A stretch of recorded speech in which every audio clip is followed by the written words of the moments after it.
Imagine एक ऐसा गांव जहां रातों रात एक स्मार्ट देश डेवलप हो गया हो।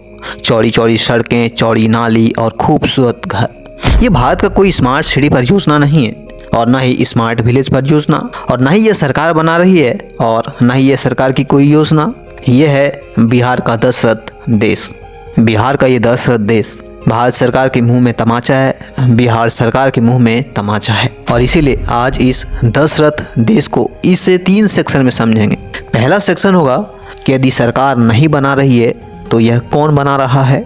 दूसरे सेक्शन में बात करेंगे ये बिहार में बन रहा है तो कहाँ बन रहा है और इसका नाम दशरथ देश क्यों रखा गया। और तीसरे और आखिरी सेक्शन में बात होगी कंपैरिजन की, पीएम आवास की और दशरथ देश में बन रहे मकानों की।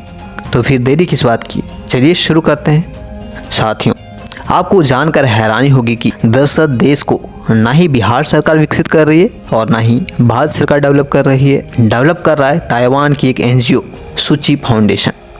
दरअसल बात यह है कि जब सूची फाउंडेशन के लोग बोध गया विजिट करने आए तो उन्होंने बोध गया के आसपास आदिवासी समाज के लोगों को रहन सहन देखकर विचलित हो गए, और वहीं से शुरू हुआ दशरथ देश की प्लानिंग। और आज लाइन से एक जैसे 40 घर बनकर तैयार हो गए, लोग यहाँ रहने भी लग रहे हैं। इसकी प्लानिंग, इसकी पूरी टाउनशिप की कहानी सुनकर देखकर आप शॉक्ड हो जाओगे। दरअसल बात यह है कि सभी घरों के 4 रोड है, आगे पीछे लेफ्ट राइट। 16 मीटर का चौड़ी सड़क दे रखा है, बगल में नाला भी है। और इंटरेस्टिंग बात क्या है पता है, 2 BHK का एक स्मार्ट होम है।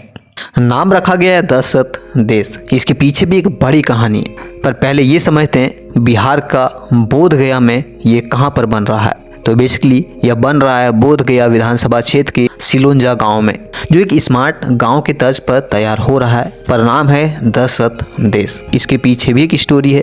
कहते हैं यहाँ पे जो लोग रह रहे हैं, इस गांव में जो लोग रह रहे हैं वो बेसिकली मांझी समुदाय से आते हैं, ट्राइबल सोसाइटी से आते हैं। यहाँ के सभी आदिवासी दशरथ मांझी को इंस्पिरेशन मानते हैं। दशरथ मांझी मतलब माउंटेन मैन के जाति से आते हैं, मतलब मांझी समुदाय से आते हैं, और इसीलिए इसका नाम दशरथ देश रखा गया।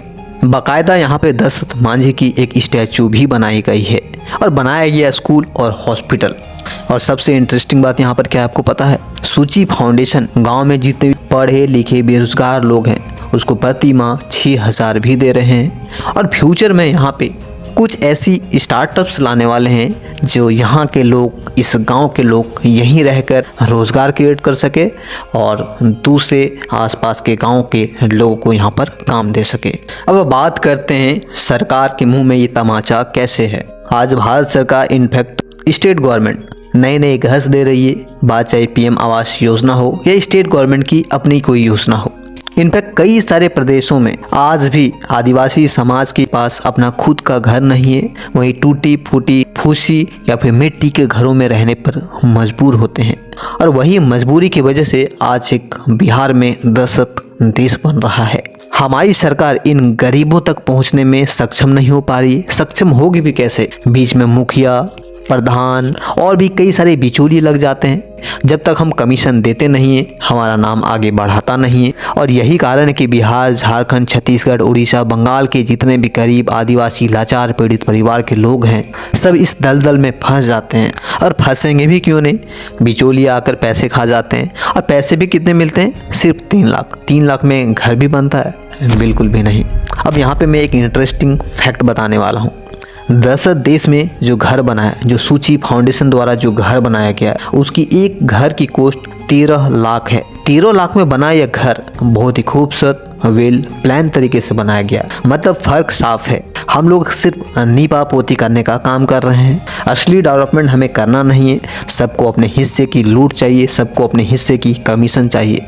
और यही कारण है कि बाहर के NGOs आकर हमारे देश में मदद कर रहे हैं। हम कहने को तो वर्ल्ड तीसरी इकोनॉमी की ओर बढ़ रहे हैं, 5वीं सबसे बड़ी अर्थव्यवस्था है, बट हमारे देश की गरीबों को ताइवान की NGO आकर मदद कर रही है, उसके लिए घर प्रोवाइड कर रही है, स्मार्ट इंफ्रास्ट्रक्चर दे रही है। और ये सब दिखाता है कि बिहार की सरकार कितनी लापरवाह है, भारत की सरकार कितनी लापरवाह है। वैसे ये वीडियो कैसी लगी आप हमें कमेंट सेक्शन में ज़रूर बताइएगा। और हाँ, इसी प्रकार के अपडेट्स के लिए, इसी प्रकार की न्यूज़ के लिए आप द पॉपअप को ज़रूर सब्सक्राइब करिएगा। जय हिंद साथियों।